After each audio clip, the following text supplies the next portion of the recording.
नमस्कार, आप देख रहे हैं न्यूज लीडर। आपके साथ मैं हूं रेखा और वक्त हो गया है आज के न्यूज बुलेटिन का। बुलेटिन में सबसे पहले बात करेंगे ट्विशा मौत केस की, जिसकी जांच अब ट्विशा के पति और सास के आसपास घूमती नजर आ रही है।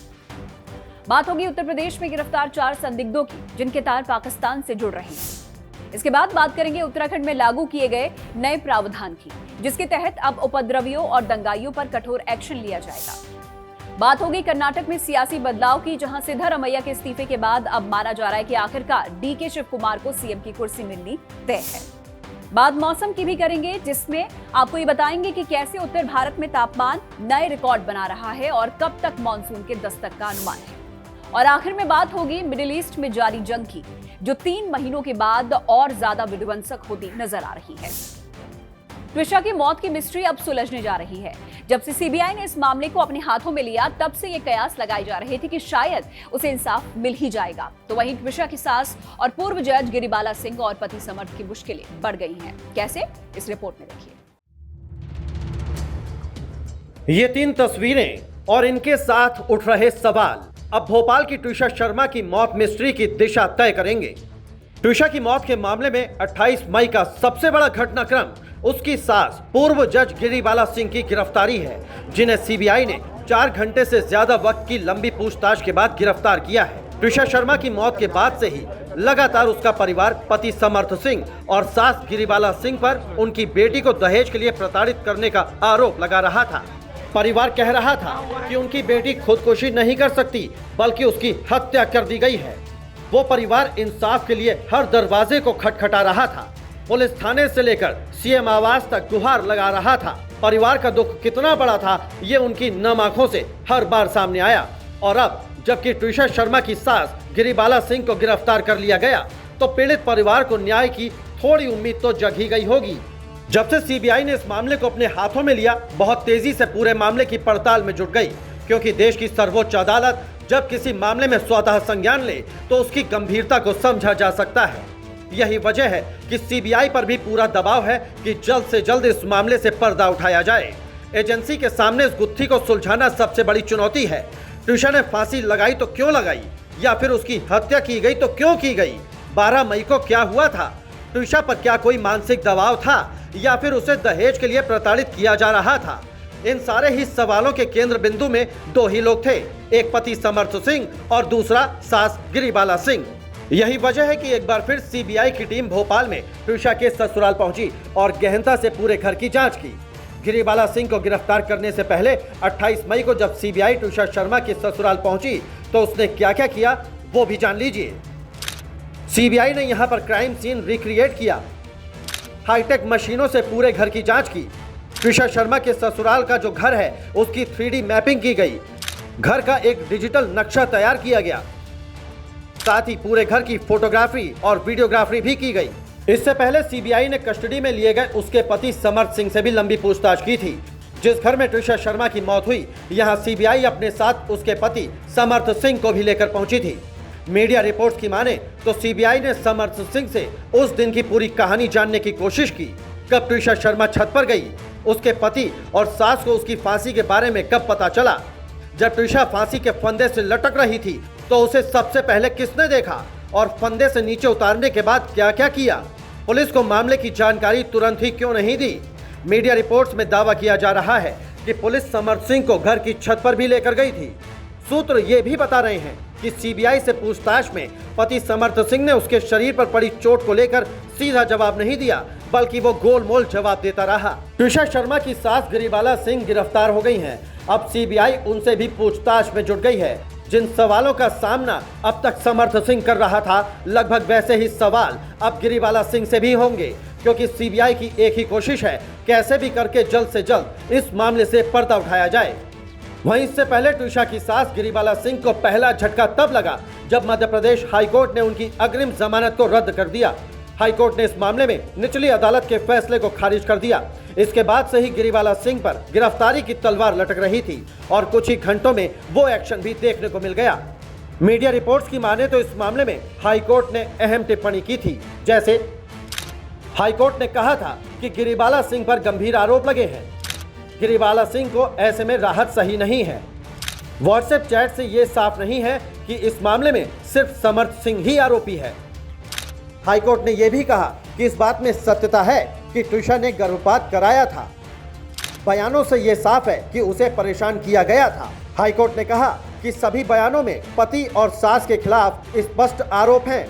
साथ ही ट्रायल कोर्ट ने इन सभी तथ्यों पर गौर नहीं किया। गिरिबाला सिंह की एंटीसिपेटरी बेल जो जिला न्यायालय भोपाल ने उनको प्रदान की थी, उसको निरस्त करने का प्रकरण राज्य शासन की ओर से माननीय उच्च न्यायालय के समक्ष पेश किया गया था। कल विस्तृत सुनवाई के उपरांत माननीय उच्च न्यायालय ने कुछ बिंदुओं को बड़े ही गंभीरता से लिया है, जैसे कि मृतका ट्विशा शर्मा के शरीर में 7 एंटीमॉर्टम इंजरीज पाई गई हैं। ये गंभीर अपराध की ओर संकेत करती है। दूसरा कि गिरिबाला सिंह के द्वारा नोटिस प्राप्त होने के बाद भी हमारी इन्वेस्टिगेटिंग टीम को वांछित सहयोग नहीं दिया, जो कि शर्त थी उनको अग्रिम जमानत दिए जाने की, उसका भी उल्लंघन होता है। दूसरा, जो भी व्हाट्सएप चैट हैं उनका समग्र अगर हम अध्ययन करेंगे तो उसमें एक बात स्पष्ट रूप से निकल करके आती है कि ट्विशा शर्मा को मानसिक रूप से प्रताड़ित किया गया। ऐसे ही सारे आरोप एफआईआर में भी किए गए थे कि उसको प्रताड़ित किया गया है, दहेज की मांग की गई है और ये जो ट्विशा शर्मा है उनकी अननेचुरल डेथ हुई है। ट्विशा शर्मा की मौत के मामले में 26 मई से सीबीआई ने जांच शुरू कर दी थी। उसी दिन सीबीआई की स्पेशल क्राइम यूनिट की टीम भोपाल पहुंची थी। 26 मई को भी सीबीआई ने पूरे घर की अच्छी तरह से पड़ताल की थी। साथ ही जहां ट्विशा की लाश मिली थी उस जगह को भी देखा था। वहीं इससे पहले 25 मई को सीबीआई ने भोपाल पुलिस की ओर से दर्ज एफआईआर को री रजिस्टर किया था और कटरा हिल्स थाने में उसके पति समर्थ सिंह और सास रिटायर्ड जज गिरिबाला सिंह के खिलाफ केस दर्ज किया था। इस दौरान सीबीआई ने भोपाल पुलिस से केस डायरी, जरूरी दस्तावेज और दूसरे सबूत भी जुटाए थे। वहीं ट्विशा के परिजनों के पुलिस पर लगे लापरवाही के आरोपों को भी गंभीरता से लिया था। इसके बाद सीबीआई के रडार पर इस केस में सबसे पहले कटरा हिल्स थाने के एसएचओ आए। सूत्रों के मुताबिक जब कटरा हिल्स थाने के एसएचओ सीबीआई को मामले से जुड़े दस्तावेज सौंपने पहुंचे थे तो ये बताया जा रहा है कि सीबीआई ने पाया कि दस्तावेजों को लेकर पुलिस का रवैया गैर जिम्मेदाराना था। अब फिलहाल सीबीआई इस केस में बहुत तेजी से काम कर रही है और पति समर्थ के साथ ही सास गिरिबाला सिंह पर शिकंजा कसा जा चुका है। ऐसे में देखने वाली बात यह होगी कि कितनी जल्दी ट्विशा और उसके परिजनों को इंसाफ मिल पाता है। और अब बात करते हैं उत्तर प्रदेश की। यूपी एटीएस ने बड़े ऑपरेशन के तहत 4 संदिग्ध आतंकवादियों को दबोच लिया है और इनकी गिरफ्तारी के बाद जो जानकारियां सामने आई हैं वो हैरान करने वाली हैं। आखिर ये संदिग्ध कौन सी प्लानिंग में लगे हुए थे, कैसे इन्हें दबोचा गया और क्या है इनका पाकिस्तान कनेक्शन, इस रिपोर्ट में समझिए। मुशर्रफ, शाहरुख, महकाब और गगनदीप। यूपी एटीएस के शिकंजे में आए ये वो 4 संदिग्ध आतंकवादी हैं जो अगर पकड़े नहीं जाते तो कोई बड़ी अनहोनी हो सकती थी। जी हां, आपने बिल्कुल ठीक सुना, ये चारों संदिग्ध वो हैं जो भारत में रहकर भारत के खिलाफ बड़े पाकिस्तानी गैंगस्टर के इशारे पर प्लानिंग कर रहे थे। इन्हें गिरफ्तार करने के बाद जो खुलासे हुए हैं वो बहुत ज्यादा चौंकाने वाले हैं। उन खुलासों के बारे में आपको बताएं उससे पहले जानिए कि कैसे हुई इन चारों संदिग्ध आतंकियों की गिरफ्तारी। तो असल में यूपी एटीएस और एसटीएफ ने इस पूरे ऑपरेशन को अंजाम दिया और इसके तहत पाकिस्तानी गैंगस्टर शहजाद भट्टी के कथित स्लीपर सेल से जुड़े इन 4 लोगों को गिरफ्तार किया गया है।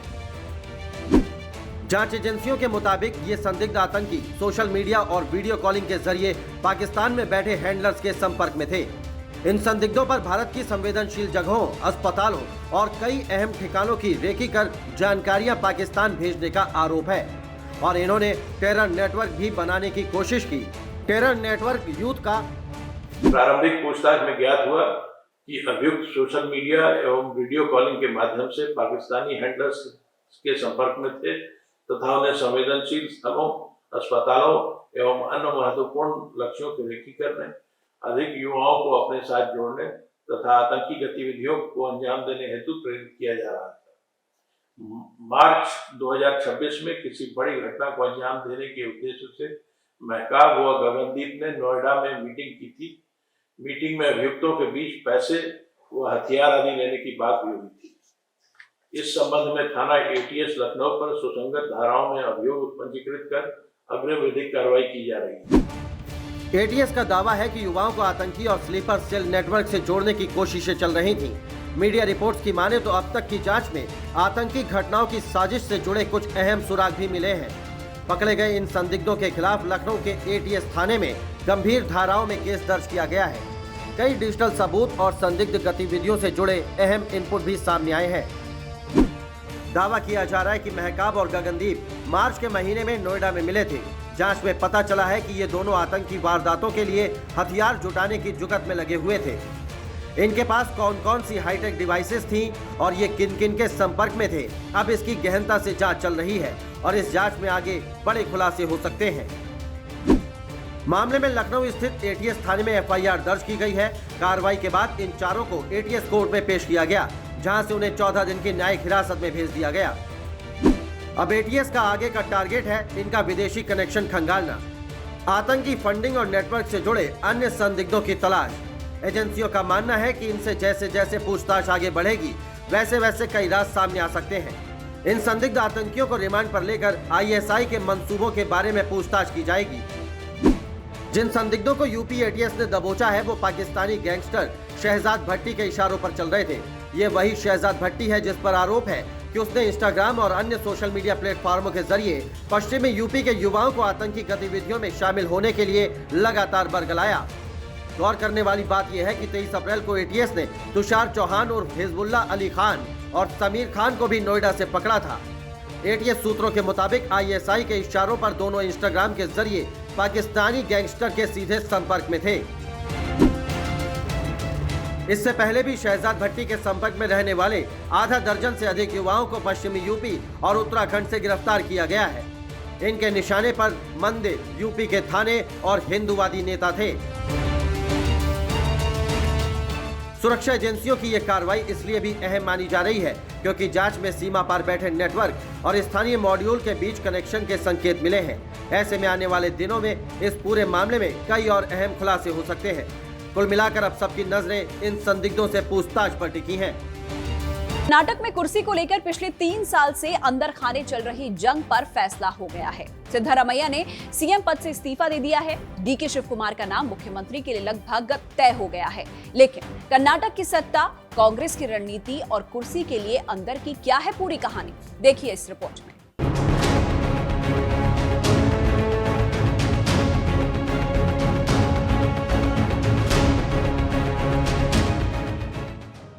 कर्नाटक कांग्रेस में 3 साल से चल रही उठापटक के बाद अब डीके शिव कुमार के राज्य की कमान संभालने का रास्ता लगभग साफ हो गया है। मुख्यमंत्री सिद्धरामैया ने साफ कर दिया कि हाईकमान के कहने पर वो इस्तीफा दे रहे हैं। दिल्ली लौटते ही सिद्धरामैया ने अपने सरकारी आवास पर मंत्रियों और करीबी नेताओं के साथ नाश्ता किया और इसके कुछ देर बाद इस्तीफे का ऐलान कर दिया। इस्तीफे से पहले की तस्वीरों ने पूरे देश का ध्यान खींचा। जब डीके शिव कुमार सिद्धरामैया के घर पहुंचे, उनके पैर छुए, आशीर्वाद लिया और फिर दोनों नेताओं ने एक दूसरे को गले लगाया। ये तस्वीरें सिर्फ सम्मान की नहीं थीं, बल्कि कांग्रेस के भीतर स्मूथ पावर ट्रांसफर का एक बड़ा संदेश भी दे रही थीं।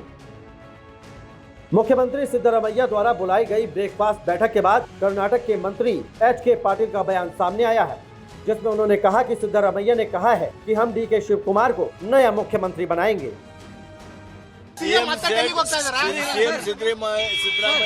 said we'll make DK Shivkumar the new CM. दरअसल 2023 में जब कांग्रेस ने कर्नाटक में जीत हासिल की थी, तभी मुख्यमंत्री पद को लेकर सिद्धरामैया और डीके शिव कुमार के बीच लंबी खींचतान चल रही थी।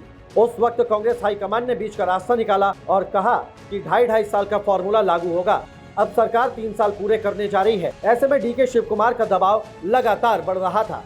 सूत्रों के मुताबिक दिल्ली में राहुल गांधी, मल्लिकार्जुन खड़गे और दूसरे केंद्रीय नेताओं के साथ बैठक के बाद नेतृत्व परिवर्तन पर सहमति बनी। कर्नाटक में कांग्रेस को सत्ता तक पहुंचने में डीके की भूमिका बेहद अहम मानी जाती है। यही वजह है कि अब उन्हें मुख्यमंत्री की कुर्सी सौंपी जाएगी। सिद्धरामैया के इस्तीफे के ऐलान के बाद डीके शिव कुमार के समर्थकों में जश्न शुरू हो गया है। बेंगलुरु में उनके आवास के बाहर मिठाइयां बांटी गई, पोस्टर लगाए गए और समर्थकों ने उन्हें अगला मुख्यमंत्री बताना शुरू कर दिया। मीडिया रिपोर्ट्स के मुताबिक कर्नाटक में बदलाव पर 2 दावे किए जा रहे हैं। डीके शिव कुमार को कल कांग्रेस विधायक दल का नेता चुना जाएगा। कांग्रेस डीके शिव कुमार के नेतृत्व में सरकार बनाने का दावा पेश करेगी। बिहार में एनडीए ने जिस तरह पूर्व सीएम नीतीश के बेटे को नई सरकार में मंत्री बनाया, उसी तरह सिद्धरमैया के बेटे को मंत्री बनाया जा सकता है। इसके साथ सरकार के मंत्रिमंडल में भी फेरबदल होगा। कैबिनेट में करीब 15 से 20 नए मंत्री शामिल किए जा सकते हैं। डीके शिव कुमार 27 साल की उम्र में विधायक बने। वोक्कालिगत समुदाय का वो बड़ा चेहरा है। डीके शिव कुमार की संगठन और चुनाव प्रबंधन में मजबूत पकड़ है। डीके शिव कुमार के राजनीतिक करियर की बात करें तो 1989 में पहली बार सतानूर से विधायक बने थे। 1999 में कांग्रेस सरकार में मंत्री बने। 2004 में कांग्रेस और जेडीएस गठबंधन सरकार में मंत्री रहे। 2020 में कर्नाटक में कांग्रेस के प्रदेश अध्यक्ष बने। 2023 में पहली बार कर्नाटक के डिप्टी सीएम बने। कर्नाटक में कांग्रेस को सत्ता तक पहुंचाने में डीके की भूमिका बेहद अहम मानी जाती है। यही वजह है कि अब उन्हें मुख्यमंत्री की कुर्सी की कमान सौंपी जाएगी। लेकिन इस पूरे घटनाक्रम के पीछे सिर्फ नेतृत्व परिवर्तन नहीं, बल्कि कांग्रेस की अंदरूनी राजनीति भी दिखाई दे रही है। वहीं कर्नाटक कांग्रेस में सरकार में बदलाव के बीच बीजेपी हमलावर है। यूपी सरकार में मंत्री नरेंद्र कश्यप ने कहा, जहां कांग्रेस की सरकार होती है वहां स्वार्थ और भ्रष्टाचार होता है और यही वजह है कि सत्ता लंबे समय तक टिक नहीं पाती। वहीं ओम प्रकाश राजभर ने कहा कि कांग्रेस चुनाव जीतने के बाद से ही अंदरूनी कलह से जूझ रही है। एक नेता बनता है तो दूसरा दावेदार तैयार हो जाता है। इतना सत्य है कि जहां जहां कांग्रेस पार्टी की सरकार है या गैर भाजपाइयों की सरकार है, वहां पर स्वार्थ है, भ्रष्टाचार है, स्वयं के हित है। और जहां पे स्वार्थ होता है वहां पे सत्ता का लंबे समय चलना संभव नहीं है। शायद कर्नाटक के में भी कांग्रेस पार्टी के स्वार्थी नेताओं का शायद भंडाफोड़ होने वाला है। चुनाव के बाद से ही कांग्रेस में उठापटक केरल में रही है। उसी का नतीजा है कि वहाँ कई दावेदार हैं। एक बन रहा है तो दूसरा तैयार हो जा रहा है। आपसी कलह की वजह से ऐसा हो रहा है वहाँ। हालांकि समाजवादी पार्टी के सांसद अवधेश प्रसाद ने इसे कांग्रेस का अंदरूनी मामला बताते हुए टिप्पणी करने से इनकार कर दिया। कांग्रेस का अंदरूनी मामला है और उनका हाईकमान का निर्णय क्या है, किसको बनाना चाहते हैं, उसे किसी प्रकार टिप्पणी देने का कोई औचित्य नहीं लगता। कांग्रेस की जिस राज्य में सरकार होती है वहां कांग्रेस 2 पावर सेंटर बनाकर चलती है, एक सरकार में और दूसरा संगठन में, ताकि कोई एक नेता पूरी तरह ताकतवर ना हो सके। कांग्रेस को राजस्थान, मध्य प्रदेश और अब कर्नाटक, इन सभी राज्यों में हाईकमान को संतुलन साधने के लिए लंबे समय तक माथापच्ची करनी पड़ती थी, जिसकी वजह से कांग्रेस को एक राज्य मध्य प्रदेश में सरकार भी गंवानी पड़ी थी। राजनीतिक जानकार मानते हैं कि कांग्रेस में आला कमान की पकड़ बनाए रखने के लिए ये मॉडल अपनाया जाता है। जब किसी राज्य में कांग्रेस की सरकार बनती है तो सबसे ज्यादा वक्त लगता है सीएम के नाम के ऐलान का।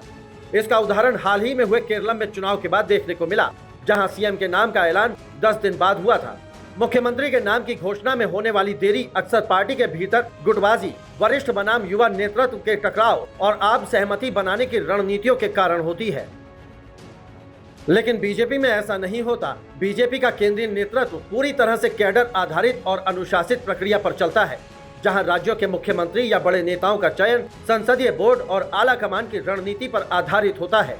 बीजेपी चुनाव में किसी एक चेहरे को प्रोजेक्ट करने के बजाय सामूहिक नेतृत्व और कमल के निशान पर चुनाव लड़ती है। चुनाव के बाद केंद्रीय पर्यवेक्षक राज्यों में भेजे जाते हैं, जो विधायकों की राय लेते हैं और फिर केंद्रीय नेतृत्व के अंतिम मोहर के बाद सीएम के नाम का ऐलान करते हैं। फिलहाल कर्नाटक में सत्ता परिवर्तन की पटकथा लगभग तैयार दिखाई दे रही है, लेकिन सबसे बड़ा सवाल यही है कि क्या चेहरा बदलने से कांग्रेस की अंदरूनी कलह खत्म होगी या फिर कर्नाटक में 2 पावर सेंटर की राजनीति आगे भी जारी रहेगी। उत्तर भारत आग के गोले में बदल चुका है। दिल्ली से लेकर राजस्थान तक सूरज आग उगल रहा है, सड़कें तप रही हैं और नौतपा का प्रचंड असर अब जानलेवा साबित हो रहा है। लेकिन क्या है इस भीषण गर्मी से राहत मिलने के आसार? क्या बारिश और आंधी तपिश पर ब्रेक लगाएगी? हमारी इस रिपोर्ट में समझिए। दिल्ली, यूपी, हरियाणा, पंजाब और राजस्थान समेत पूरा उत्तर भारत इस समय भीषण गर्मी की चपेट में है। कई शहरों में तापमान 47 डिग्री को पार कर चुका है। दिन में लू के थपेड़े लोगों को बेहाल कर रहे हैं तो रात में भी गर्म हवाएं चैन नहीं लेने दे रही हैं। नौतपा के असर से सूरज लगातार आग उगल रहा है। दोपहर में सड़कें सूनी पड़ी हैं और लोग घरों में कैद होने को मजबूर हैं। मौसम विभाग ने भी लोगों को बेहद जरूरी होने पर ही घर से बाहर निकलने की सलाह दी है। राजस्थान के हालात सबसे ज्यादा डराने वाले हैं। श्रीगंगानगर में तापमान 48.2 डिग्री पर पहुंच गया है। बीकानेर, कोटा और शेखावटी इलाके भट्टी की तरह तप रहे हैं। मौसम विभाग ने ऑरेंज अलर्ट जारी करते हुए लोगों से सतर्क रहने को कहा है। दिल्ली, एनसीआर और पश्चिमी उत्तर प्रदेश में भी लू का प्रकोप जारी है।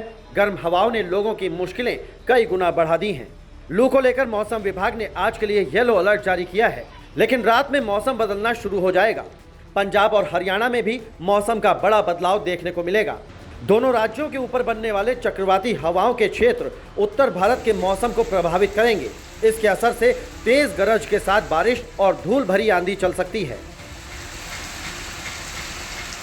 मौसम विभाग के मुताबिक 28 मई से एक नया पश्चिमी विक्षोभ सक्रिय होगा। इसके असर से 29 मई से उत्तर भारत के मौसम में बड़ा बदलाव देखने को मिल सकता है। दिल्ली, पंजाब, हरियाणा और पश्चिमी यूपी में आंधी, बारिश और तेज हवाओं का दौर शुरू होने की संभावना है। 50 से 60 किलोमीटर प्रति घंटे की रफ्तार से हवाएं चल सकती हैं। इससे तापमान में 6 से 8 डिग्री तक गिरावट आने की उम्मीद है। गर्मी में निकला नहीं जा रहा, इतनी गर्मी है और मेरे ख्याल से गर्मी में कम ही निकले हैं, वही बढ़िया है। गर्मी बहुत, बस इतना ही। जूस पी रहे हैं, पानी पी रहे हैं। घर से निकलने में भी प्रॉब्लम है, आते जाते लोगों को भी प्रॉब्लम है। ये बूढ़े बुजुर्ग जो जाते हैं उनके लिए बहुत अच्छी सुविधा करवा रही है। गर्मी तो काफी लग रही है, अब टेम्परेचर नहीं मालूम कितना है, फिर भी 40 के आसपास तो होगा, 42 के आसपास। लू के झपेड़े लग रहे हैं, निकलना मुश्किल है, लेकिन एग्जाम था 5 का तो उनको दिलाने आया था। बहुत ज्यादा दिक्कत है, इतनी ज्यादा गर्मी है कि पूरा सर तप रहा है धूप की वजह से। तो अच्छा है, थोड़ी छाए भी हैं, टेंट वगैरह व्यवस्था कर रखी है इन लोगों ने और काफी लोगों को इससे राहत मिल रही है। बस बहुत अच्छी बात है। बहुत ज्यादा बर्दाश्त नहीं हो रही, इतनी गर्मी पड़ रही है। पर ये बहुत अच्छा कर रहे हैं, पानी लोगों को पिला रहे, ठंडा जैसे रूबजा है, तो इससे बहुत शरीर में, दिमाग में शांति मिल रही है। चलने में प्रॉब्लम, हाँ बहुत प्रॉब्लम हो रही है और बर्दाश्त से बाहर हो रही है। गर्मी तो बहुत तेज है यार, यहाँ पे तो बहुत ज्यादा लग रही है। और लेकिन अब कुछ व्यवस्था हो जाए, ऊपर वाले की पानी वाली व्यवस्था हो जाए, पानी गिरा थोड़ा ठंडा हो जाए और आप ये मिल रहा है तो अच्छी बात है। ऐसे चलने में भी दिक्कत है। हाँ, चलने में बहुत दिक्कत है भैया, घबराहट ब्लड प्रेशर हो जाए, ऐसा इतनी खतरनाक हो रही है। मौसम विभाग ने अगले 3 दिनों के लिए कई राज्यों में तेज आंधी और बारिश का अलर्ट जारी किया है। दिल्ली, यूपी, बिहार, मध्य प्रदेश और छत्तीसगढ़ समेत कई इलाकों में मौसम अचानक बदल सकता है। कुछ जगहों पर 80 से 100 किलोमीटर प्रति घंटे की रफ्तार से तेज हवाएं चलने और भारी बारिश की चेतावनी भी दी गई है। इससे गर्मी से राहत जरूर मिलेगी, लेकिन खराब मौसम नई मुश्किलें भी खड़ी कर सकता है। बिहार और झारखंड में बंगाल की खाड़ी से आने वाली नमी भरी हवाओं का असर ज्यादा रहेगा। इन राज्यों में तेज बारिश और बिजली चमकने की संभावना है। मौसम विभाग ने लोगों को खुले मैदान और पेड़ों के नीचे खड़े होने से बचने की सलाह दी है। दक्षिण पश्चिम मानसून ने भले ही केरलम में 26 मई को दस्तक नहीं दी, लेकिन ये दक्षिण पश्चिम और दक्षिण पूर्व अरब सागर के कुछ और हिस्सों, लक्षद्वीप और बंगाल की खाड़ी में और आगे बढ़ चुका है। मौसम विभाग ने पहले ये अनुमान लगाया था कि मानसून 26 मई को केरलम पहुंच जाएगा, लेकिन ऐसा नहीं हुआ। मानसून पिछले साल 24 मई को ही केरलम पहुंच गया था। आईएमडी ने संकेत दिए हैं कि मानसून के आगे बढ़ने के लिए परिस्थितियां अनुकूल हैं और इसके जल्द ही दस्तक देने की संभावना है। फिलहाल उत्तर भारत को अभी कुछ और दिन भीषण गर्मी झेलनी पड़ेगी, लेकिन 29 मई से मौसम का मिजाज बदलने की उम्मीद है। आंधी, बारिश और तेज हवाएं तपती धरती को राहत दे सकती हैं। हालांकि मौसम विभाग ने लोगों से सतर्क रहने और बदलते मौसम को हल्के में ना लेने की सलाह दी है।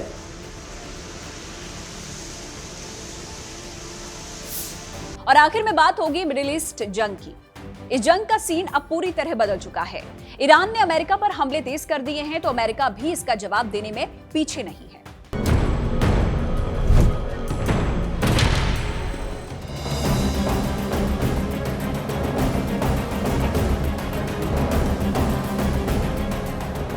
शांति वार्ता की कोशिशों से ऐसा लग रहा था कि अमेरिका और ईरान के बीच छिड़ा युद्ध शायद खात्मे की कगार पर पहुंच जाए, पर ऐसा होता नहीं दिख रहा। युद्ध खत्म होने की बजाय अब और ज्यादा खतरनाक होता जा रहा है।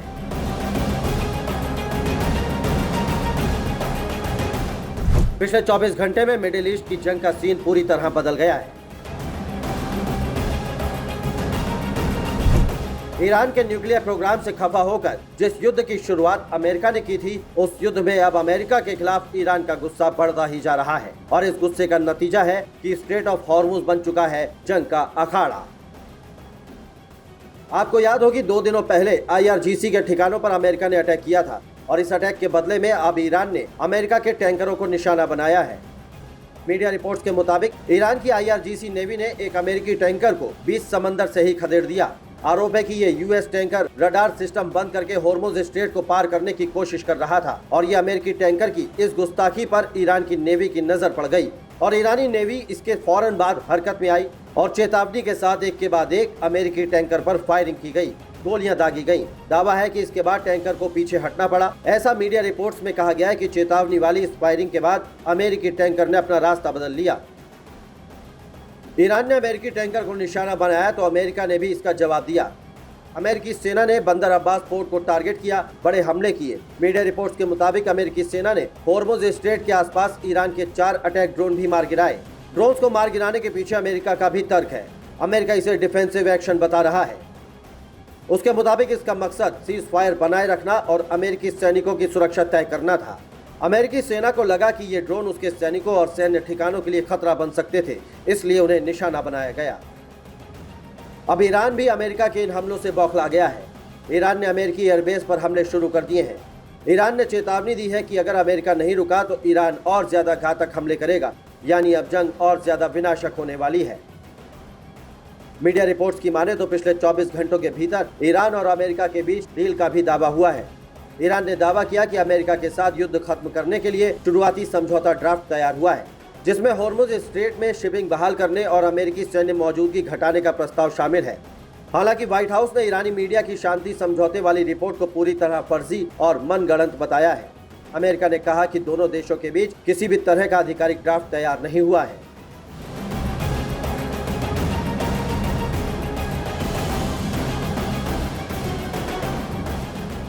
इसी बीच एक सवाल और है जो बहुत ज्यादा पूछा जा रहा है और वो ये कि क्या अमेरिकी मिसाइलों से उसके दोस्त देश भी सुरक्षित नहीं है। अमेरिका के राष्ट्रपति डोनाल्ड ट्रंप ने बुधवार को अमेरिका के पार्टनर देश ओमान पर भी हमला करने की धमकी दी है। ट्रंप ने कहा कि ओमान को ठीक से व्यवहार करना होगा, नहीं तो वो उसे उड़ा देंगे। इस धमकी के पीछे की वजह भी है। दरअसल ईरान ने संकेत दिए हैं कि वो स्ट्रेट ऑफ हॉर्मुज में नया सिस्टम लागू करना चाहता है। इसी रास्ते से दुनिया का लगभग 5वां हिस्सा तेल का गुजरता है। ईरान चाहता है कि वहां से गुजरने वाले जहाजों से टोल लिया जाए और उसकी कमाई ओमान के साथ बांटी जाए। ट्रंप अब इसी चीज से काफी नाराज दिख रहे हैं। ट्रंप की नाराजगी अमेरिका के हमले और ईरान के पलटवार के बीच लेबनान में इजराइल के हमले भी तेज हो गए हैं।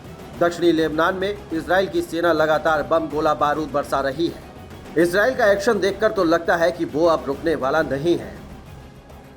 बहरहाल इन सब के बीच सवाल यही है कि इतने मोर्चों पर छिड़ा ये युद्ध क्या आने वाले दिनों में और विध्वंसक होने जा रहा है।